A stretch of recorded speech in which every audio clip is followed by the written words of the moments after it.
পুপুনের শরীর বেশি ভালো নেই, গলায় ভীষণ ব্যথা, তাই আজ আদা দিয়ে লিকার চা করে দিলাম আর আমাদের গ্রিন টি। ও তৈরি হয়ে নিয়েছে। নার্সারিতে যখন মর্নিং স্কুল ছিল তখন এরকম ঘুম থেকে উঠে স্কুলে ছুটতে হতো। এখন ক্লাস 12, সেই অতীতটা আজ আবার বর্তমানের ক্যামেরাবন্দি হলো। আজ লক্ষ্মীবার, স্বর্গ মর্ত্য পাতাল সব কিছুই মুছতে হবে। এখন যা ধুলো পড়ছে, না মুছে রেহাইও নেই।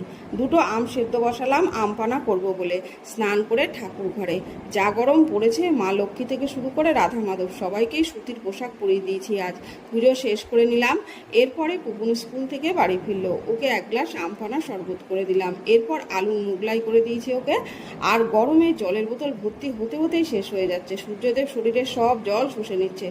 চিংড়ি মাছ ইঁচড় দিয়ে টক ডাল, এটা ছিল দুপুরের মেনু। আর রাতে ডিম করতে হলো, তবে এই কালার কিন্তু শুকনো লঙ্কার জন্য নয়, এটা হয়েছে টমেটোর জন্য। আজ লক্ষ্মীবার, মা লক্ষ্মীর বাহন চলে এসেছে সুদূর কলকাতা থেকে। এসেই শুরু হয়ে গেছে তার